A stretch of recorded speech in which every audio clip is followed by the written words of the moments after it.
Hi everyone, welcome back to another amazing episode of the podcast. Today I was absolutely blessed to have on Frank Rich, the owner of Rebuilt Recovery, on the show. And he specializes in helping men break free from porn addiction. And if you've been listening to any of my podcasts, you know that I'm pretty passionate about this topic in terms of being able to use it to optimize your life. We get into some awesome vulnerable stories and like some actual practical tips on like what porn does to your brain and the dopamine systems, like neurochemically. But we also talk about how if you really want to be the best version of yourself, that porn can get in the way. So it's extremely interesting conversation. I highly recommend you listen the whole way through. And before we get to start today, guys, I'm just letting you know that I'm drinking a bone broth here, and I have mixed in a whole bunch of lion's mane mushroom from Eternum Labs. Essentially, it's a very high quality lion's mane mushroom extract, and if you combine it with fats, it helps to get into your brain and supercharge your cognition.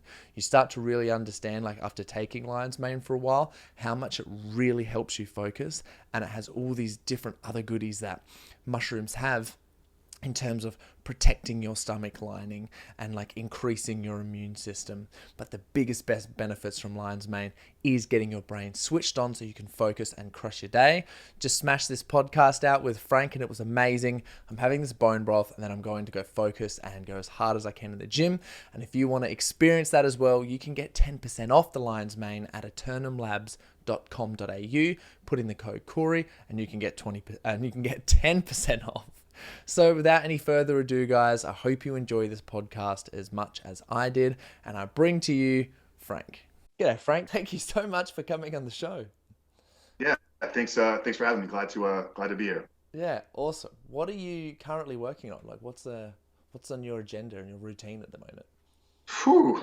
Uh, my agenda or my routine. So I mean, routine I would see is probably more of a personal question with the agenda of what things am I working on the business side. So which one do you want Let's go agenda first. What's on the agenda for Frank? on the agenda? Well, as the time of this recording, it's coming up on the end of a Friday kind of work day. So much like you, I'm an early riser, kind of a 5 a.m. guy, like you're telling me with yourself. So the agenda wise, after specifically after our call here today, it's going to kind of be winding down my evening. I'm in the first week of the 75 hard challenge. I don't know if you are familiar with the 75 hard, so I do have to get my second workout Familiar. in this evening, which will just be an outdoor light jog. I don't do anything super intense for the second workout, but yeah, that's specifically just kind of the agenda, for what I'm doing personally here. Things I'm excited about, kind of working on. I was telling you we have a big launch coming up at the end of the month for our coaching company. So putting all the final details together for that offer, and hopefully going to hit it out of the park, man. Not just on the business side of hitting. Hopefully we'll have a record month revenue and income, but more focus on the impact. So this coaching offer will be the second kind of group coaching model that I've done this year. The first model didn't go as well. So the primary focus for our business this year has been direct one-to-one coaching. And as somebody that coaches individuals and is trying to build a company, that's not really the most scalable business model. So trying to find the positioning, the angle, and the offer that's really going to allow us to scale to 1,000 coaching members next month inside of our group offer. So yeah, that's kind of the big exciting thing. And then I was telling you this week I started a kind of a business coaching role within the mastermind that I'm involved in. So yeah, I don't know if that answers your question, but that's a couple of the exciting things that I'm working on at the time. Yeah, it does. So it seems like you're super busy doing all those things, which is great. Feeling obliged, changing the world. And your coaching is obviously super niche, man. Would you like to share with us what you do? Yeah, it's very niche. So I have a company and organization called Rebuilt Recovery, and it's our mission to help men overcome their battles or quit pornography through the power of faith and fitness. So we take a holistic approach to addiction recovery, integrating, mind, body, brain, and spirit all into one. So yeah, very very niche, very purpose driven, more than anything. Yeah. Yeah, and what's that look like, man? I'm so intrigued of like what it actually goes into that. Into the coaching. Yeah, well, into the programs of helping someone overcome their porn addiction. Because obviously, you'd probably notice that you'd get a certain type of people that would come and be like, bro, when they finally listen, like, dude, I'm addicted to porn. Help me out. I'm trying to actually get rid of it. So, like, what's that like? What's the sort of the customer journey like from someone coming to you and they're like, what do I do? And then, like, how do you sort of Mm. walk them through? Yeah, wow, what a great question. I think, and this has been, this has really been my primary focus for the last going on about 16 months right now. I got into this like you don't wake up one day and just decide like, yeah, I'm going to help guys with, this kind of secret private issue that most people don't even want to talk about. Like it's got to come through an authentic place. And so it all kind of started with my own kind of recovery. I struggled with it for 20 plus years. And then finding freedom, I realized like I had an opportunity to maybe share and impact, other people's lives through this as well. So the client journey, I think it starts with shifting your paradigm around pornography, and unfortunately you're kind of working against society norms right now, as young boys grow up. And I don't know what it's like. I've had a handful of clients that are in Australia, so I know there's an issue out there as well. But I don't know, with you personally where it was in your life. But for most young boys, young men and men in general, it's almost there's this level of acceptance, like, oh yeah, you're a guy, you're supposed to watch porn. So moving that stigma from just the acceptance of it, I think is the first step that a guy has to go through. Like actually realizing like this thing that I've been, watching and looking at for a long time, it's a problem, and here's why. So once they can wrap their head around the impact to the brain, and when I talk about pornography, I need to make sure that I preface it that everything I discuss is internet streaming pornography. So it's your tube sites, this kind of infinite supply of hardcore graphic material that's only kind of been around for maybe a decade or just a little bit more than that. Dude, So I think it's got to start with the guy understanding that he's got a problem, and then committing to change. Now, once they're into the program, this is where I'm running into some struggles through a group model. Is every guy's journey is a little bit individualized, yeah.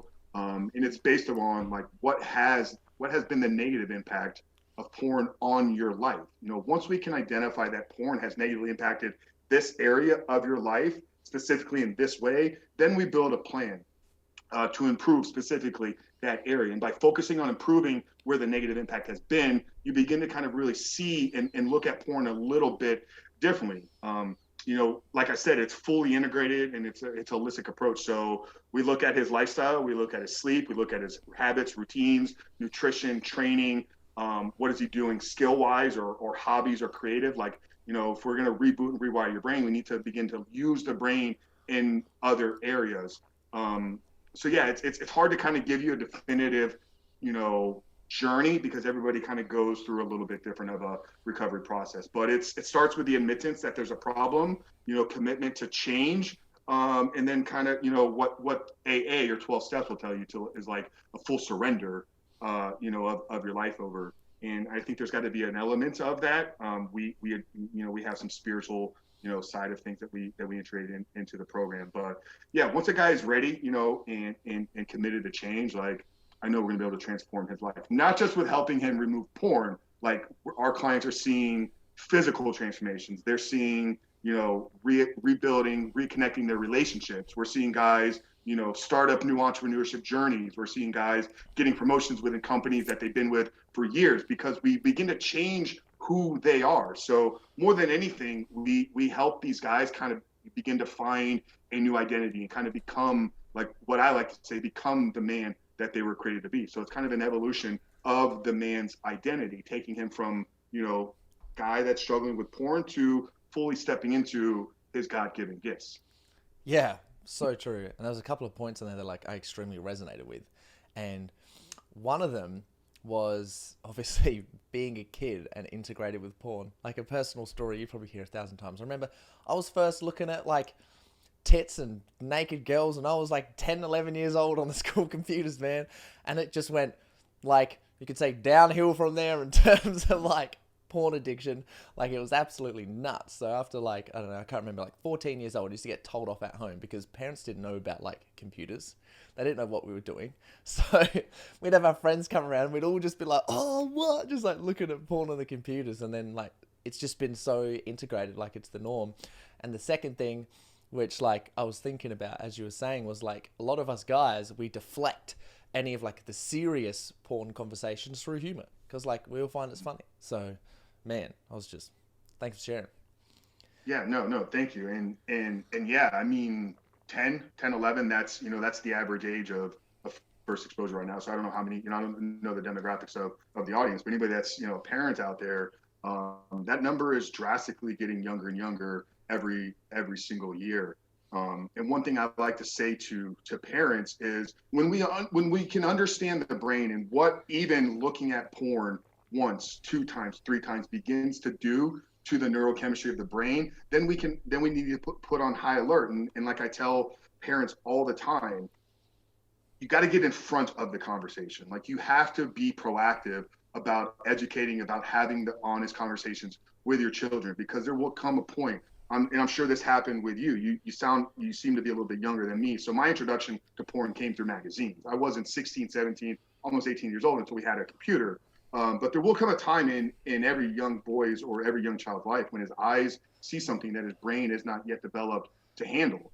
And it's in that moment, what does he decide to do? Is he going to go then talk to his parents and address it and be like, hey, I'm a little concerned with what I saw? And that's only going to be done if the parents lay the groundwork on the beginning, lay the groundwork, set the foundation by having the conversation with them up front. If you wait till your kid sees it and then you're expecting them to bring it to you and then you're going to handle it then you're already too late because his brain is already hooked on it. Literally, first, second exposure begins to change the baseline of where your brain begins to operate from. So yeah, that's a really good point. I'm glad you shared that. Oh man, can we like dive into some of that brain science at all? Because I'm like super fascinated about that. Because man, like just my own experience, like growing up, man, I was so addicted to porn. It was crazy. Like that was like as a kid with our friends, like we just spend so much time.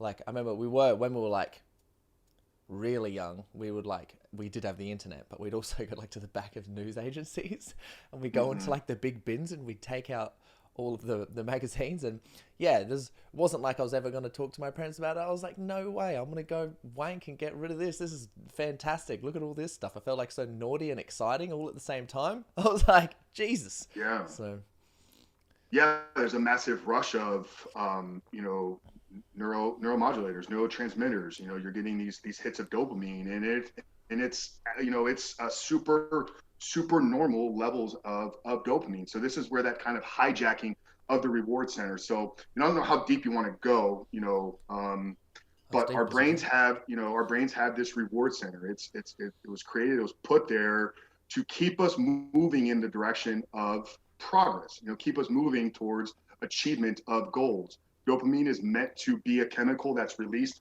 when you're in the process of achieving a goal. So for you, I know you're a fitness guy here. If you had a client that set out to lose 20 pounds, like they don't get the hit of dopamine at the end of the transformation. It's not like you lose 20 pounds, you look at yourself in the mirror, you look at the scale and you hit your mark and this massive hit of dopamine is released. That's not how it works.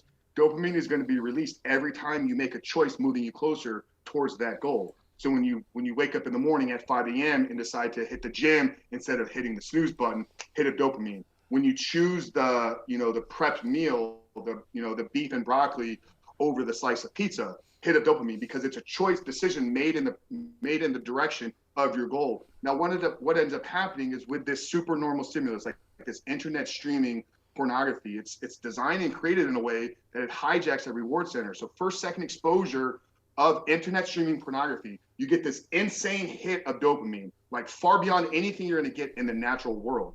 And that now establishes a new baseline for your brain. you just cut out for a second then. I got to baseline for brain, and we're back. Okay.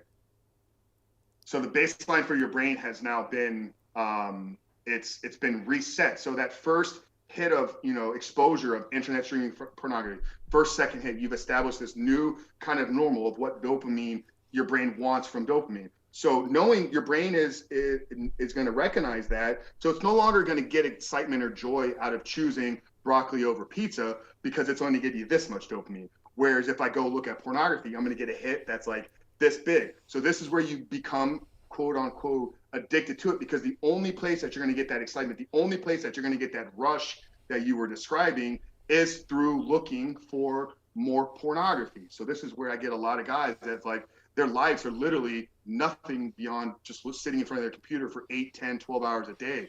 They don't enjoy going to work. They're not motivated to go out and find a job. They're not motivated to create meaningful relationships because none of that does anything to them from a chemical level. So we have to reestablish what our brain and body wants as a reward. So that's kind of the easiest way. I mean, like I said, we can go as far down this hole if you have follow-up questions on Yeah. that, but it's understanding.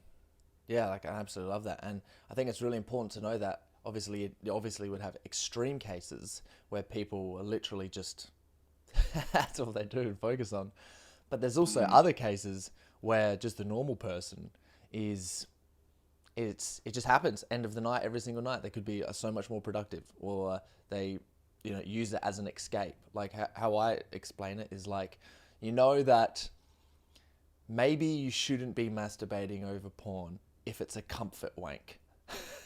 Like if you're kind of doing this, like this is how I make sense of it. If you find that it's like comfortable and you're doing it for comfort, it's sort of like maybe eating a donut on a Tuesday night because you didn't get everything done during the day. So it's a little bit like that. But oh man, I can 100% see how your brain becomes so conditioned to that hit. So what are some of the things that people can do in terms of like replacing that hit of dopamine? Cocaine? But like what can they actually do to start replacing those hits? Yeah. Well, I think it's understanding that porn falls into the category with cocaine, with other high dopaminergic drugs that are giving you these super normal stimuluses. So if you think that you're going to go replace the hit that you got from porn with something else that's not a drug, that's not going to be destructive and is not going to have addictive tendencies built around it, then you're already setting yourself up for failure, because there's nothing that you're going to get that's going to give you the spurt, the surge, like the massive spike of dopamine. So it shouldn't be, how do I replace this surge with another surge? So that's a wrong approach from the beginning. And over time, you'll just eventually realize that there's nothing that's going to replace it. So you're just easily going to fall back into pornography. It's funny because as you were setting that up, you said that's the extreme case, but then there's the guy that looks at it every night before he goes to bed. I would say if you're having to watch it every single night in order to do something, that should alert you that there's a problem. If you have to do anything in order to do something else, that should alert you that there's a problem in your life. So I would say that guy's got it severe. He needs to look at it. It's what can a guy do to replace it? Well, I would say even just to getting in front of it, because obviously you can't replace. So Yeah, like, yeah. what are the strategies for getting ahead? Yeah, so the process that we go through is I broke it down a little bit. It's like doing that kind of audit on your life and figuring out like where is the negative impact been. Like it's not going to be a one-to-one like exchange. Like you're not going to stop doing this thing and replace it with one other thing. You got to look at what the impact has been negatively and then build like an overall holistic plan to improve your life, starting with the areas that it's negatively been impacted. What I like to say, and this has kind of been the philosophy, or like the one, if I had to say, like there's one statement that defines the work that we do at Rebuilt Recovery. The foundation, my approach to recovery has been built around, if you want to overcome your addiction to pornography, you must become the man that is no longer addicted to porn. And I put a lot of emphasis on that become, because I think this is where the identity change comes. This is where the real success. So you have to look at, okay, if I'm addicted to porn, why am I addicted to porn? You know, you said eat the donut because you didn't do all the things throughout the day. Well, why didn't you do the things that you said you were going to do? That's the main problem. Like, you don't have a problem with the donut. You have a problem with you don't keep the promises you make to yourself. And if you could fix that, so if you became a man that every time you said you were going to do something, you actually did it, then the next step is to say, I no longer look at pornography. And because you do what you say you're going to do, you're not going to look at pornography. So thinking that you're going to fix a problem by addressing it through pornography is the wrong approach. You have to address who you are. You have to address your own flaws, your own failures, your own shortcomings. And in doing that, you'll begin to live a successful life once you realize that porn has no place in your life. So success, freedom, recovery is built around personal responsibility and taking ownership for all of your actions. Dude, In the most simplest terms. oh yeah, but I love that so much. That's straight fire. Like, a lot of old school, because I read a lot of like Greek philosophy and consciousness stuff, and a lot of old school Greek philosophy talks about the power of being integral to your word, and it's sort of like, you know, a problem, almost like a problem, but a gift that all the gods have. And as you're saying, it's like, well, become integral to your word, and then speak your truth, and like results will come your way. I'm also intrigued into your story and like your how you overcome it, because I overcome porn and masturbating. I decided to quit it all August last year, so it's been like a year since I've looked at porn or masturbated. And it was sort of at this part of my life where I was learning a lot about the importance of sexual energy and the creative ability. And I noticed that when I was in some sort of state in my life, and I was listening to a lot of authors, and I was like, when I was in a position of my life where I was really focused, I sort of naturally become celibate. And I was listening to authors say the same thing, because I'm like so focused on creating something. And then I was going through this period where I was like in a relationship breakup, had just moved houses, and all of these different things were happening. And I was like, not everything's going my way right now, and it sort of usually does. Like, why?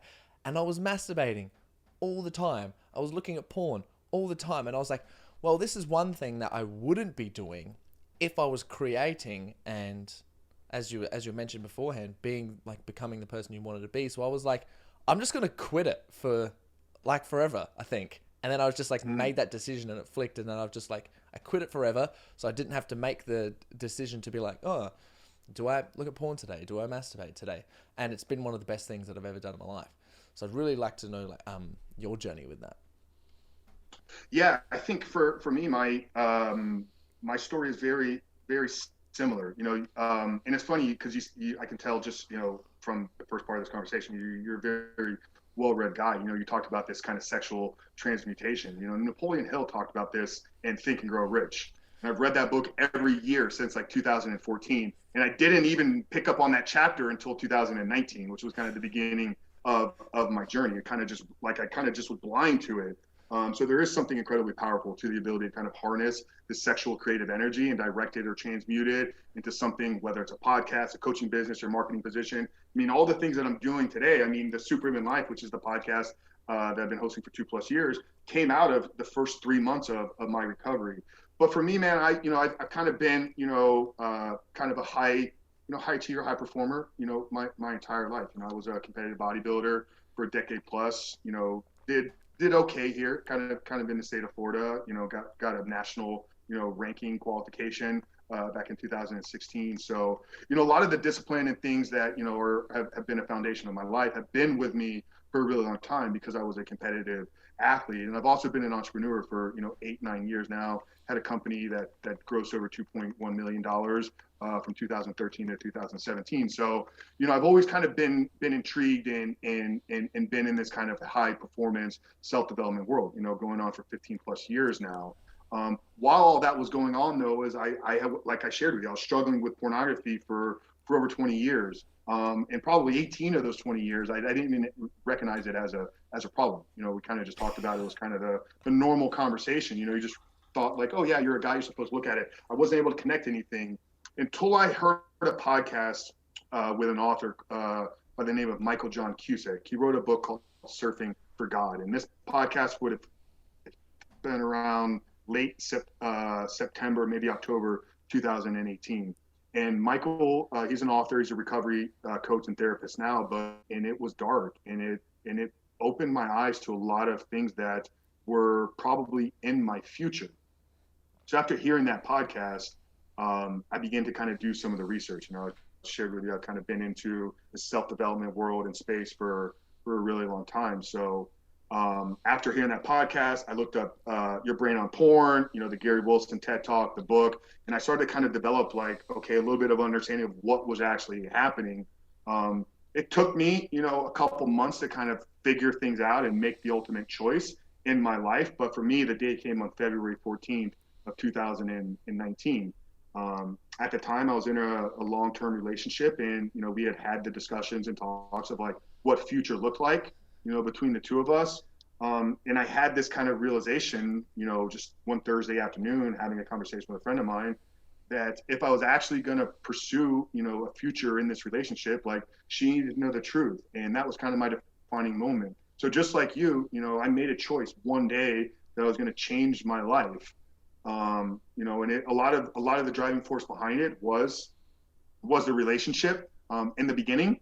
But as I got 30 days, 60 days, 90 days beyond, and I went through this process that we know as like rebooting of your brain, and you begin to kind of see the world a little bit different. Like all these new creative sparks began to kind of like show up in my life. Like I'd already been a successful entrepreneur. I had already written, a couple ebooks. I had one business. I had a second business that was beginning to take off. So I thought I was creative, but literally like almost overnight, like I got this like almost like new sense of like joy and purpose to Whoa. life. And in doing that, like I just felt like I have to put this out into the world. Like people need to know what I'm experiencing. Maybe it was unique to me, or maybe other people, if they make the same choices and decisions that I do, they'll experience the same thing. So that kind of led me to starting the podcast, which was just something I wanted to kind of put my story out into the world. And through doing that, because I'd been a fitness coach, I'd had, people messaging me, and I was working with clients online, running a business. Over the first, 4, 5, 6 months of having the podcast, the messages that people were sending me, the things that they were saying, like the reach outs, they changed from, oh, thank you for the fitness content. Thank you for, helping me build bigger biceps, or I lost 15 pounds. Those messages, they didn't stop, but what really increased were the messages. Thank you for your honesty. Thank you for your vulnerability. And can you help me with this? So I didn't think that when I got clean or when I recovered and started a podcast that it was going to lead me to, a coaching business and kind of all the things that we're doing now. It kind of just all kind of evolved over time. But one thing that was really cool is, that journey that I was sharing with you, the first 3 months or so, kind of post quitting porn, I documented a lot of it, just not even thinking at the time. I used to turn my IG TV on, and I would just talk. I'd be on these long walks in my neighborhood, and I would just talk, and I would just share what I was experiencing at the time. And after 7, 8 months of people messaging me, I went back and I watched all those videos, and it was in those videos that I found the pieces. I found the secrets to what I was doing. It just wasn't that I decided to quit porn. It was I decided to quit porn, but then I got heavily invested in gratitude. Then I got heavily invested in work outside, taking long walks. I got heavily invested in reading. Men that are now a part of our coaching curriculum. I was doing them because I knew through all the research in the self-development world that they were principles to improve my life. I just didn't connect the dots until a year later that it was actually a recovery program that I almost put myself through by accident. Yeah. Dude, wow. Yeah, I love that so much. Tell us like a story, or tell us about a time when you were like on the come up, when you were like rebooting, because that is like fantastic, because I experienced sort of something similar. Like, what was this? Is this energy real? like is this serious? Like, I'm already pretty energetic, so it was quite fantastic. But yeah, man, I'd love to hear about a time when you were actually on that come up. Yeah, it would have been right around the 60-day mark. I took a trip with some very close friends up to the mountains, about 8 hours north of where I'm at in Tampa. It's my first time away, like in a cabin for like a full week, like no, like no people around you. Like we literally went to the grocery store twice in the entire week, just had our food. So we didn't have to leave the cabin. And it was the second or third morning. I remember, I'm an early riser, like I told you. I was up at 5:30. And I remember walking out of the cabin, and there's this river behind our cabin that was like rapids. And I remember being out there, and I took a chair and I set the chair right on the bank of the river, and I put my feet in the river as the 50-degree water is just brushing through. This is like early April 2019. Trees are there, like the sun is coming up, the wind is kind of whistling through the trees, and like in that moment, I'm getting the bumps as I'm telling to you this right now. I felt such a presence of life. I felt such a presence of the nature around me. I felt connected to almost to everything, and almost in a way, there was a psychedelic component to it, like something that you would only get through a kind of a plant medicine journey. Like I just felt this connection to everything.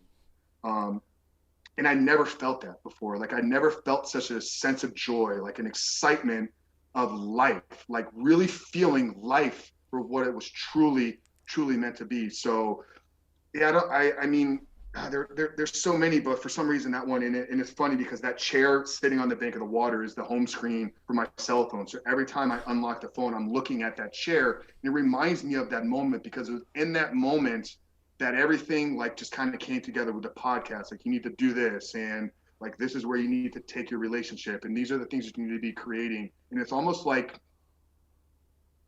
my life began almost in that red chair. I don't know if that makes sense. It does. I But bet that would felt have been one of incredible. them, yeah. Yeah, I bet that feeling was just absolutely insane. Just like making that connection for like 10 to 20 different things, and it all just come All together. just came together. Like this is exactly where you're supposed to be. All the crap you've gone through, all the dumb decisions that you've made.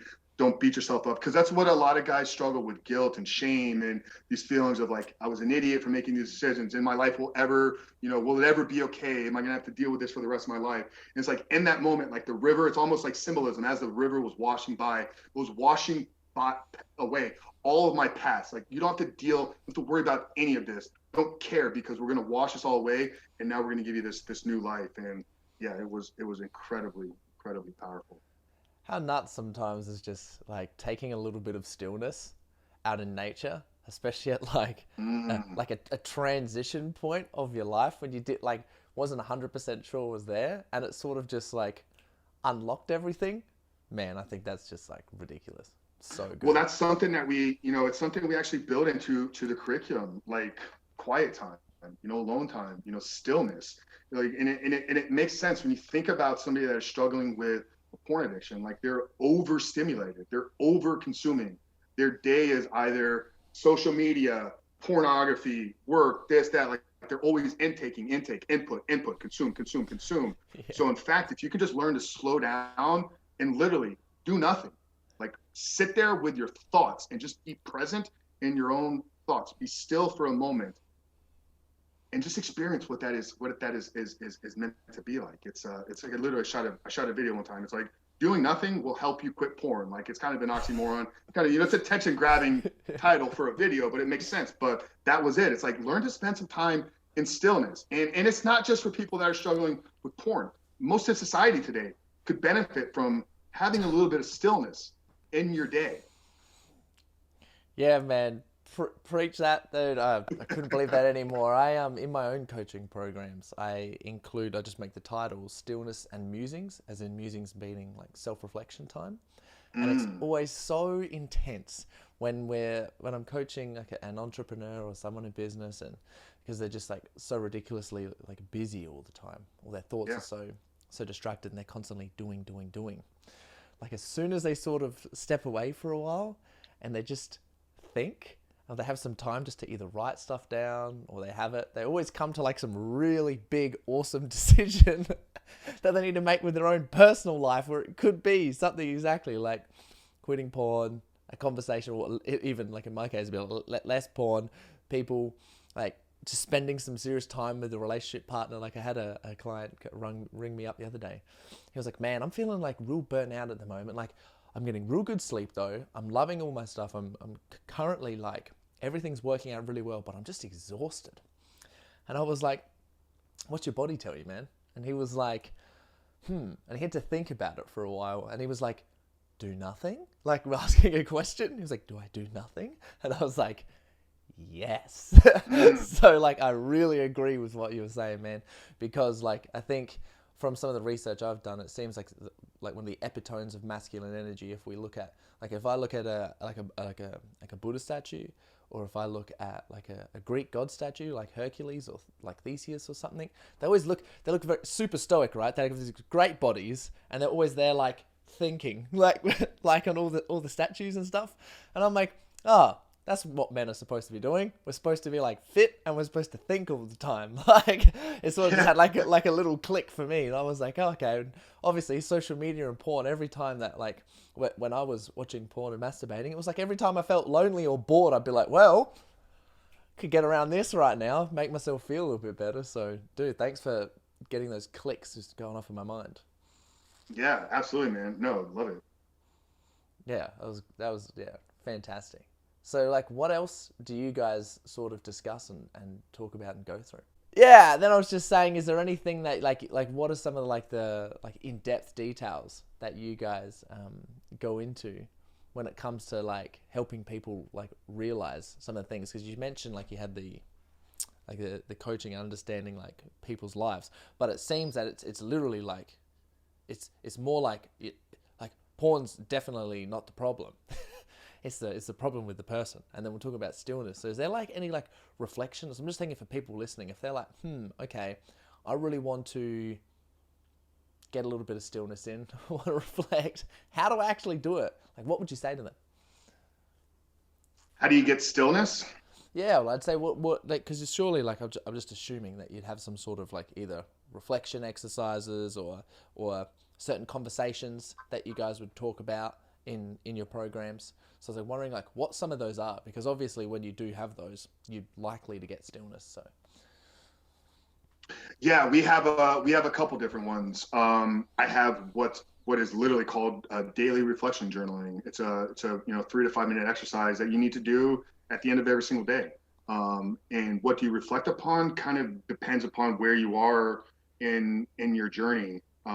I would tell most of the men are early on, if you're trying to get yourself off of pornography, which is what I can speak to is because that's the your coaching that I'm doing in the early stages in early days and weeks of your recovery or reboot process.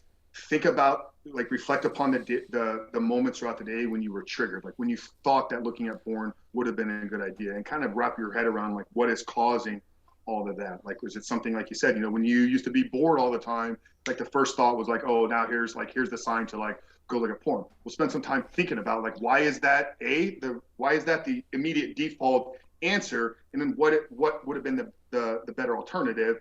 And then if you do work yourself through the trigger and you don't relapse, or you don't use it as a reason to go back to the old pattern of behavior, in the journaling exercise, like, reward yourself and acknowledge for making the right decision. This is where you're beginning to kind of reshape your relationship to pornography. And a lot of what freedom in recovery is going to come from is the relationship that you have to pornography. So that would be one, that kind of daily reflection. As the program evolves, like, I tell the guys, just spend some time every day, at the end of every day, thinking about what you're thinking about. And this can be done by anybody. Like, you have what, 50, 60, 80,000 thoughts, depending upon where, what research. Some research is as low as like 8 to 12,000. Other ones is way up there. But based upon those, even if it's on the low end, let's say you had 10,000 thoughts every single day. It's a lot. Like, think about them. Like, where are they coming from? Are they true? Are they false? Are they lies? Are they false beliefs about things that you feel about your past? Are they signals of things you need to be addressing in your life that you're not giving attention to?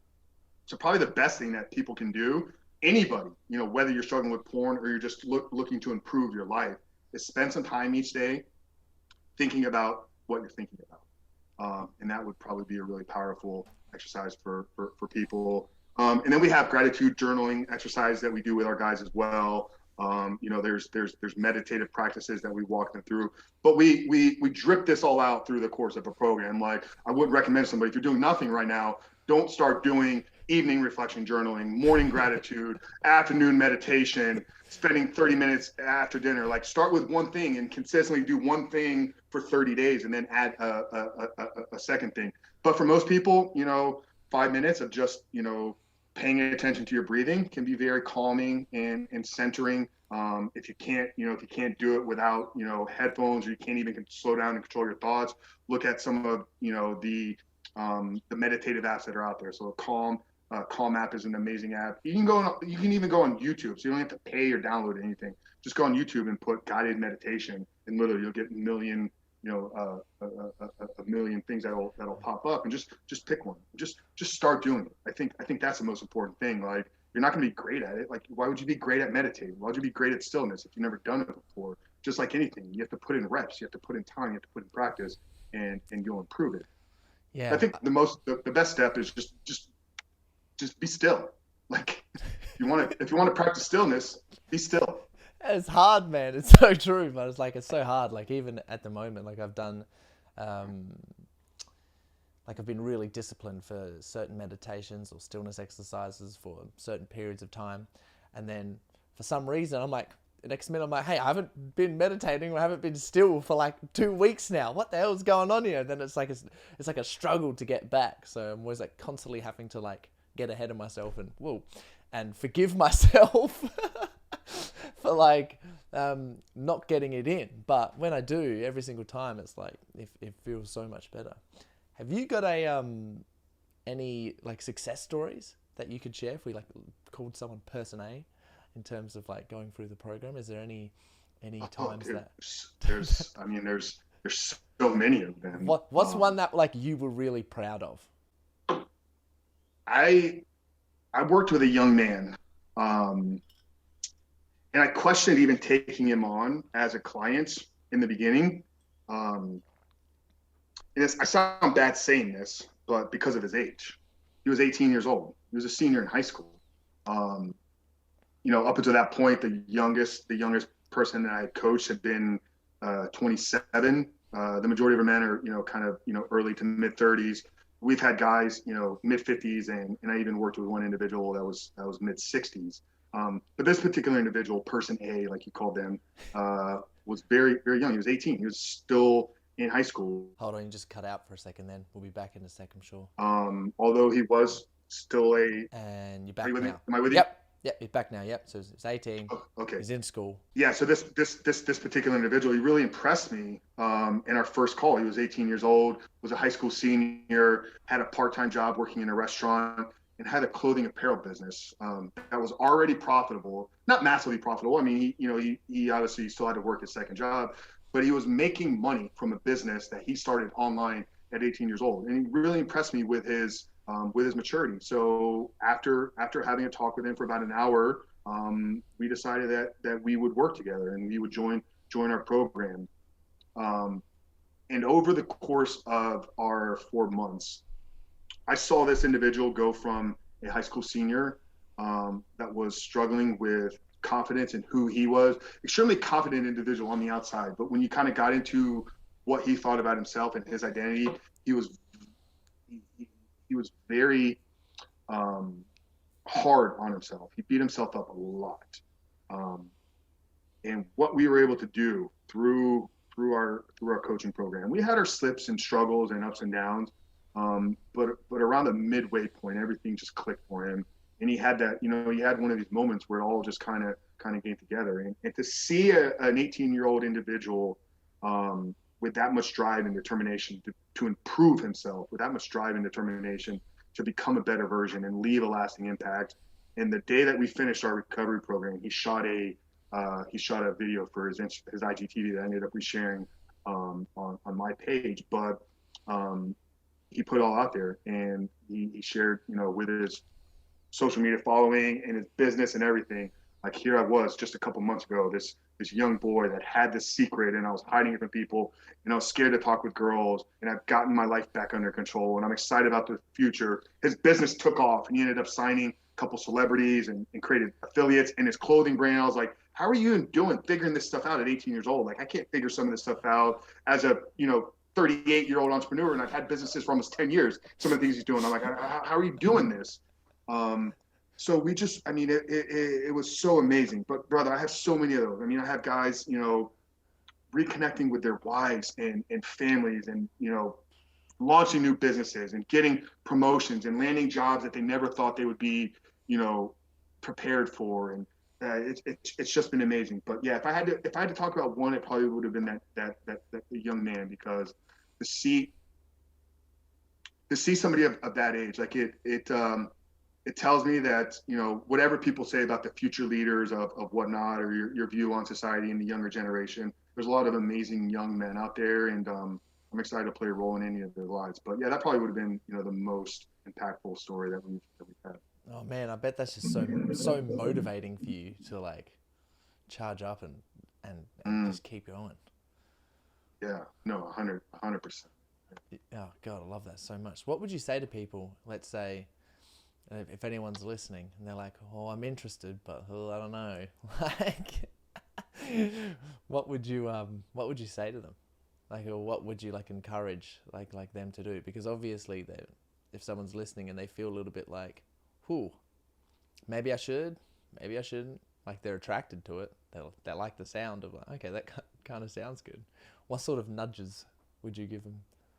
Yeah, it's not what I'm here to do. I'm not here to nudge anybody to do anything. And I tell people on the call, like, if I have to convince you to join a program, you know, you're not a fit. I don't so I mean, I feel I had the ability to, you know, persuade, overcome objections, close people, whatnot. And I've had to use a lot of that in some of the other businesses that I've ran. You know, I've worked in some high aggressive sales positions. This approach, this business, I'm taking a completely different model. Like, I'm not here to Yeah. close or sell anybody. If you're not ready, then then you're not ready. And there's no judgment upon anybody. But anybody listening to this, anybody that's a follower of you, anybody that's tuning into this podcast, I'm going to challenge you, because you're not here unless you're about improving yourself, unless you're about getting better. So if that is who you are, then I just would encourage you to maybe do some of your own research. Just look at some of the things that are on YouTube. Check out my channel. We talk a lot on the science stuff. I've had a neuroscience on. We've done two 90-minute episodes on the neuroscience of pornography addiction, that we really break down, you know, we really get into the nitty gritty of the details on what's happening at your brain. Check out Gary Wilson's stuff, Your Brain on Porn. He did an amazing TED talk that you can find on YouTube called The Porn Experiment. So anybody that's hearing this and is in that kind of class of people that are achievers or peak performers, or improving themselves, I'm not here to tell you that what you're doing is bad or you're a horrible person. But if your goal in life is becoming the best version of yourself, do yourself the favor, do your future self the favor, and begin to understand what you're doing to yourself, what you're doing to your brain. And if that makes sense, then you're ready. And then we could explore maybe getting into a program. But I'm not here to, you know, force Oh, it I down, get it. talk, you Yeah. know, from a moral approach, because everybody's got a choice to do with what they want with their life. But as somebody that spent, you know, 2 decades in the personal development world with a porn addiction, I wish somebody would have told me this information 2 decades ago, because it would have put like a rocket ship on my life. And that's where, you know, I think the biggest, you know, support has come from, you know, my friends and other people kind of in the space. It's like, wow, like, I'm not doing this because I thought I had a problem, even if it's once, twice a week or once, twice a month. Like, I got friends that are like, dude, because of the things that you're talking about, I decided to cut it out completely, and their lives improve. So that's it. If you're a peak performer, if you're an achiever, if you're focused on progress, do your own research. But maybe this conversation, maybe this episode is just that encouragement for you to maybe take that next step. Oh, dude, thank you so much for saying that, and like the honesty there, and dude, it's so true. I couldn't agree anymore. What do you think for you personally are some of the biggest lessons that you have learned? Where it could be something in the brain science when you were like, whoa, or it could be some sort of self-reflection that you were doing. Like, that is just, I'm so happy that I know that now. Yeah, what do you think some of those lessons for you would be? Yeah, I mean, specifically around the topic of pornography, it's 100%, you know, what it's doing to the brain. You know, if, like I said, if I would have known that, you know, 10 years ago, 15 years ago, 20 years ago, I probably would have saved myself a lot of, you know, stupid mistakes in business and whatnot. And I probably would have, you know, saved myself from a lot of dark places as well. You know, one thing I didn't really share a lot about here is kind of some of the struggles that I had with depression and anxiety and kind of those darker places. So I think understanding what it actually did to my brain, like, I probably would have stopped it a lot sooner, and it probably would have kept me out of a lot of those darker areas. Now, in general, what's been the biggest lesson I've probably learned, or the biggest maybe pivot or transition in my life, is truly the belief that every single one of us is here on this earth for a purpose. In that purpose, somewhere it's centered around the service of others. And when we can all fully embrace, and this is why the podcast that I host is called The Superhuman Life, because it's designed to help people uncover their God-given purpose and then equip them with the tools to bring that purpose to life. Because I think I'm not here to solve the world's problems, but I think if more people were centered around living their life, through their purpose, a lot of the problems we're seeing in the world today would go away. Yeah, and I couldn't agree with you anymore. Man, I just want to say thank you so much for coming on the show and like sharing all of your wisdom. I think there's so much, like so many nuggets there.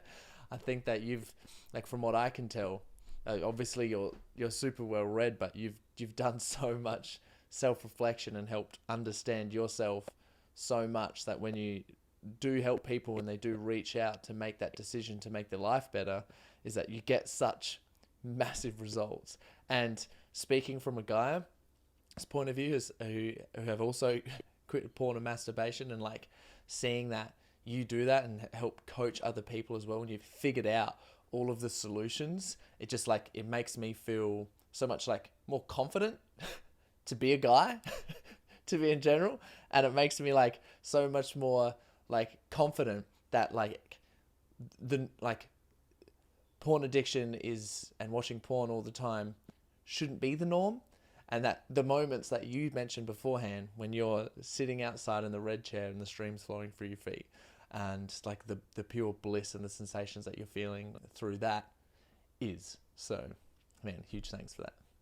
Yeah, no, Corey, thank you for that. Thank you for, opening up, your platform here today, and I want to acknowledge you as well. I mean, you had me on here today, and you decided to explore a topic and have a conversation that not a lot of people are willing to have. So I appreciate you for sharing this with your audience. I think it took a lot of courage and vulnerability for even you just sharing kind of some of your own personal struggles. And I think that's what we need. We need guys of influence. We need guys in powerful positions that have a lot going for them as well. I mean, great looking guy, successful, doing a lot of really great things in the world. So for you to say like, I struggle with this as well, I think that gives a lot of people out there encouragement. And yeah, on the impact side for me, I know what coaches and mentors have meant in my life. I'm not sure I would be anywhere that I am today without having people that have spoken into me, that have encouraged me, that have had more belief in me even when I didn't have it in myself. Without those type of people in my life, I'm not sure I would be anywhere today. I probably would be on the street somewhere, or maybe not even, I might be in the ground somewhere. So if I could do a fraction of what people have done in my life into somebody else's life, then in my eyes, I'm winning. So yeah, no, thank you.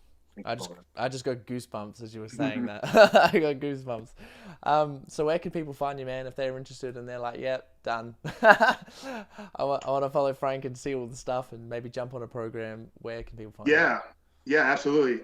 If you guys, or obviously if you're hearing this on the podcast side, we do have a weekly podcast that airs every Monday morning. It's called The Superhuman Life. Hold on 2 seconds. We cut out there. Around, today's conversation. We got podcast, The Superhuman Life, every single Monday. You release that? Yeah. The podcast goes live on Monday morning. For more content, around today's conversation, check out our YouTube channel. It's Rebuild Your Life is the channel name. We drop videos every single day, Monday through Friday. So 5 videos a week.